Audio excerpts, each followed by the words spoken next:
Hello guys. Today we look into an important module that deals with an important area in grammar, that is concord, or the subject verb agreement, which actually helps you to frame a sentence without any mistake. Grammar or grammatic, which helps you to frame grammatically correct sentences. And the unit in your textbook is a bit lengthy. The exercise part comes only in the second part of this video. This part only contains the explanation of the major points. So this is the part 1 of this video on concord, which comprises of unit 5 of your module 2. Okay, let us look into the textbooks. So what is concord or subject verb agreement? To understand concord, we must first know about inflection. What is inflection? You might be familiar of this word, especially English literature students might be more familiar with the term when you study history of English language. Okay, so what is inflection? Inflection refers to changes in the word classes undergo according to their usage in a sentence. For example, the change in number that you might sometimes add s along with a word, the usage of form plural and singular forms. What happens when? So you need to know a bit more about the inflections in order to understand concord or the subject verb agreement. The subject verb agreement simply means when to use a singular form or plural form of a particular um, word, when the of a particular verb, and how it changes with the subjects.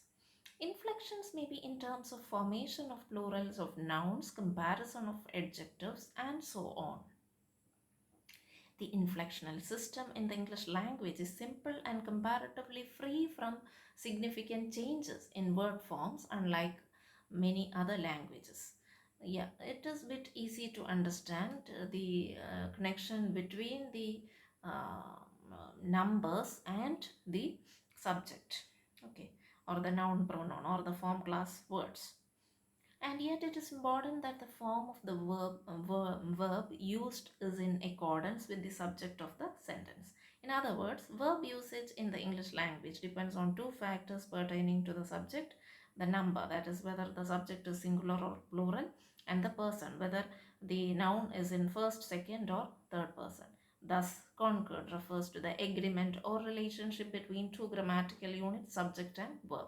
That is why simply it is being termed as subject verb agreement.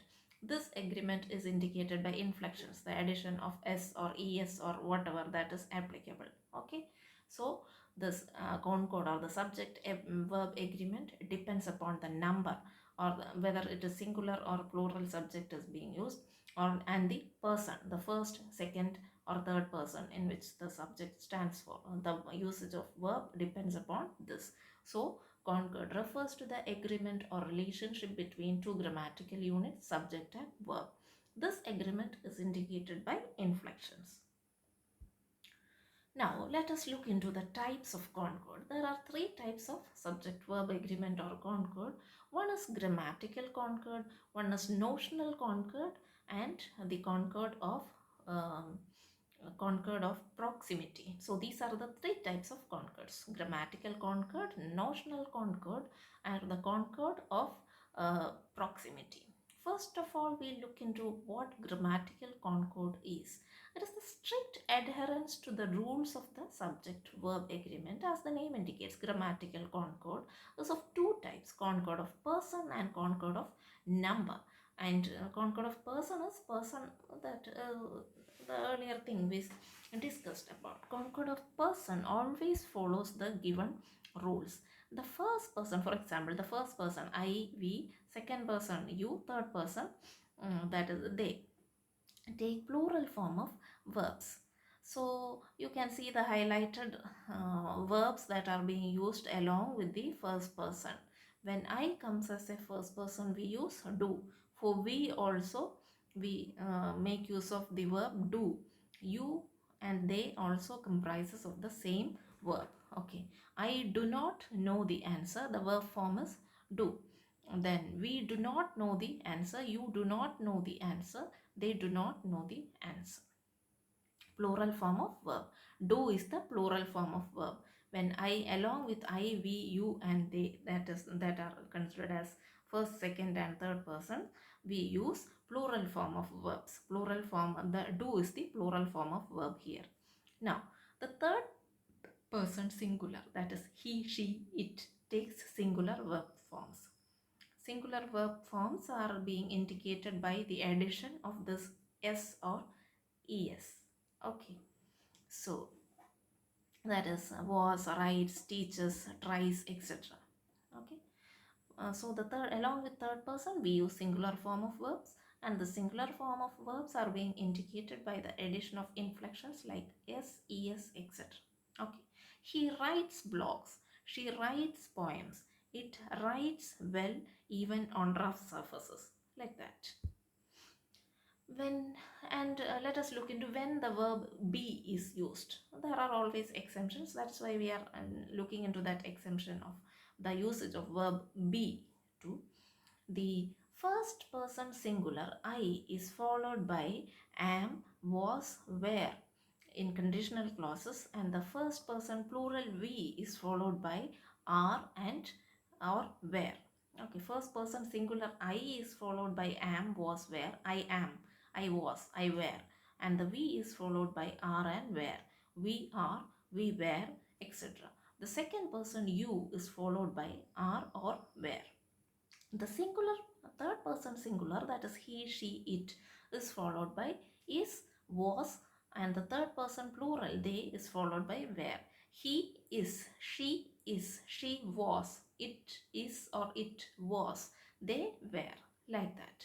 Okay, so in these contexts this be is being used. Okay, yeah. The inflections of verbs in the forms of the present tense are explained in the table. The tense forms and the kind of usages. This table you might be familiar with in your lower classes itself. So for example, when the first person, along with the first person I, you can see simple present, the usage of simple present. I write, am, that is the continuous form of verb, have plus past participle form of verb, then have been continuous form of verb, was continuous form of verb. So again, first person, when first person we comes, along with we use are, have or have been or were. Okay, along with I we use am, have been, was.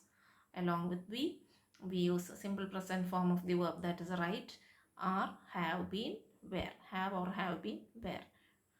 Similarly, when the second person you comes, we use along with the simple present, right, we use are, have or have been or were, depending upon the tense form. You are, have or have been or were. Then he or she, along with he or she we use the plural form of the simple present, that is writes, is, has been and was. Similarly, they, along with they we use are, have or have been or were. This is the kind of usage we use to make use when it comes to subject verb agreement. So the explanations: the verbs operating in the past and future tenses do not change forms with respect to the person of the noun. They remain the same for the first, second and third person or number. Let us see how. Simple past, wrote. Past perfect, had written. Past perfect continuous, had been writing. Simple future, will write. Future continuous, will be writing. Future perfect, will have written. Future perfect continuous, will have been writing. We have actually come across with all these examples in the module on tenses itself. All these differences you are learning from there, the past module, past unit in that module 2 itself. The forms like wrote, had written, had been writing, will write, will be writing, will have written and will have been writing. Now Let us look into the concord of number. According to the rule of the concord of number, if the subject is singular, the verb is singular, and if the subject is plural, the verb is plural. Like for example, the book interests me. The book interests me. The books interest me. She is reading the book. They are reading the book. Okay, got the point? The book interests me. The book interests me. Books interest me. She is reading the book. They are reading the book. Like that. So you understood this, the meaning. The book singular, interest singular, books plural, interest plural. She is reading the book. They are reading the book. She has finished the work. They have finished the work. Have plural. They is also plural. Have. She has been working on the project. They have been working on the project. So you can understand the plural plus plural, singular plus singular. Now coming to the next variety of concords, second variety, second group category of concord, notional concord. Irrespective of the grammatical number of the noun, the English language sometimes allows for interpretational usage of subject-verb agreement. Meaning takes precedence over the form of words. Definitely, meaning take precedence. Especially this comes in the usage of collective nouns. Let us see how. Of course, you know the collective words like herd, committee, band, family, etc. So how the subject agreement, verb agreement happens, how it is being used when it comes to collective noun, let us look into. When a collective noun is the subject, it is treated as singular. That is, it is the thought of as a whole or single entity. Okay, it is considered as a single entity. If the subject stands for the individual items or members that form the group, then it is treated as plural. Okay, so the collective noun is the, when a collective noun is the subject, it is treated as singular. That is, it is being thought as a single entity. If the subject stands for the individual items or members that form the group, then it is treated as plural. For example, the committee are divided in their views. The band is not playing up to their usual standard. It is considered as an entity. My team has been chosen to represent our college at the as finals. My team. It is taken as a single entity. Neeto's family is against her traveling abroad for higher studies. Like this, it has been taken as a single entity. Now, plural expressions of quantity and measure. Similar to the treatment of collective nouns, the plural expressions of quantity and measure are also used as singular. Quantity and measure, number.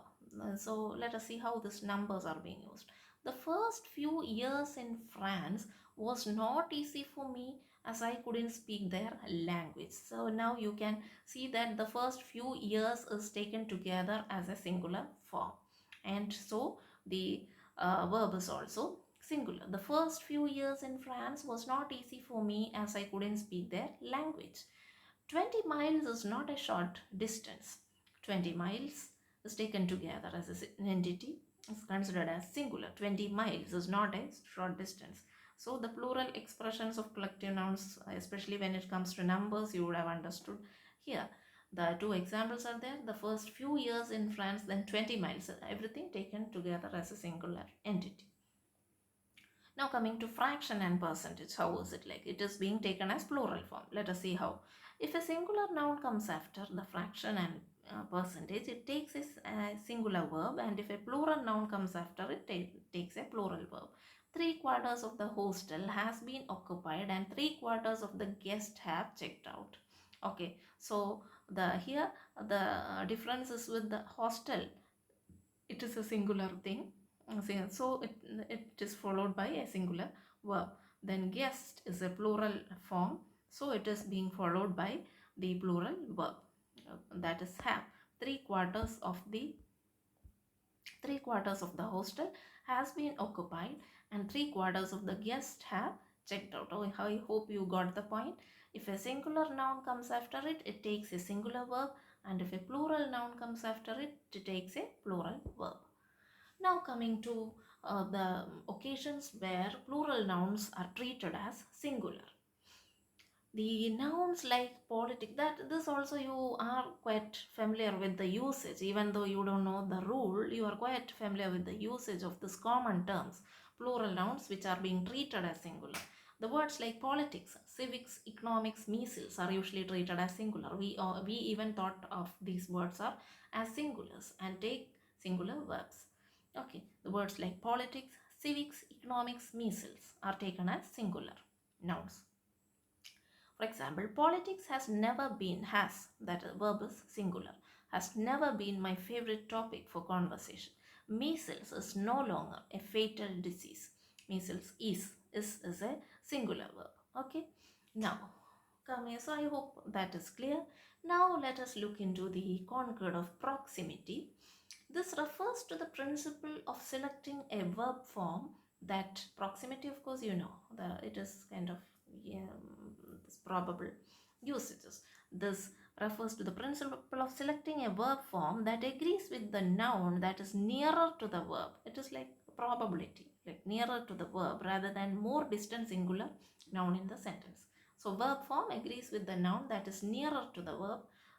Whatever noun is, suppose a particular sentence has 2-3 nouns, the verb will take the singular or plural form depending upon the noun that is closer to that particular verb rather than more distant singular noun in the sentence. For example, a band of musicians were performing. So musicians is the verb that comes is the noun that comes just before the verb, so the verb takes the plural form. A band of musicians were performing. Otherwise it would have been like, since the band is taken as a single entity, it should have been the band was performing well. But since the noun form musician is there and it is in the plural form, we took the plural verb. A band of musicians were performing. When the noun phrases differ in the number, the principle of proximity decides the concord. When the noun phrases differ in number, the principle of proximity decides the concord. For example, 1 or 2 persons are attending the meeting. I hope you got it. Noun phrases differ in number, principle of proximity decides the concord. 1 or 2 persons are attending the meeting. Now, let us look into the separation of the verb from the real subject. Okay. Often this too happens as an exemption like this. Let us look into what are the exemptions. When the subject word is separated from its verb by other nouns of a different number, the verb may be drawn to the word which is not the actual subject. Okay. When the subject word is separated from the verb by other nouns of a different number, the verb may be drawn to the word which is not the actual subject. If the subject is the noun phrase, the form of the noun head would be used for concord with the verb. For example, the box of chocolates and cakes was or were hanging from a book. The box of chocolates and cakes were hanging from a book. Then current trends of urban growth have been the result of the combination of technological and political changes in developing countries. Education system is in most developed nations has or have a strong culture of accountability. Okay, like this. So this happens when this separation of verb from the real subject happens. Now, in the next part of this video, we look into the stumbling blocks that we have explained here. The stumbling block means all those exemptions, especially all the rules with certain exemptions when it comes to the pronoun subjects, the usage of either or, neither nor subjects, when what happens to the subject verb agreement when double and multiple subjects are there, and what happens when this provisional subject it is being used, then what happens when this introductory adverbs like here and there are being used, subject verb, what happens when the subject verb complement balance happens to be used, when what are changes will happen with the concords. So all these aspects that deals with certain important features or important points or rules to keep in mind with the subject verb agreement we'll look into in the next video, and the exercises also we'll be dealing with in the next video, that is the second part of this video on concord. Okay, thank you. Just read through and or try to, like, understand the with the help of examples what are the exemptions, what are the certain peculiarities in the usage of subject and verb, and be prepared for the next video so that you can answer the exercises too well. Thank you all and have a wonderful time.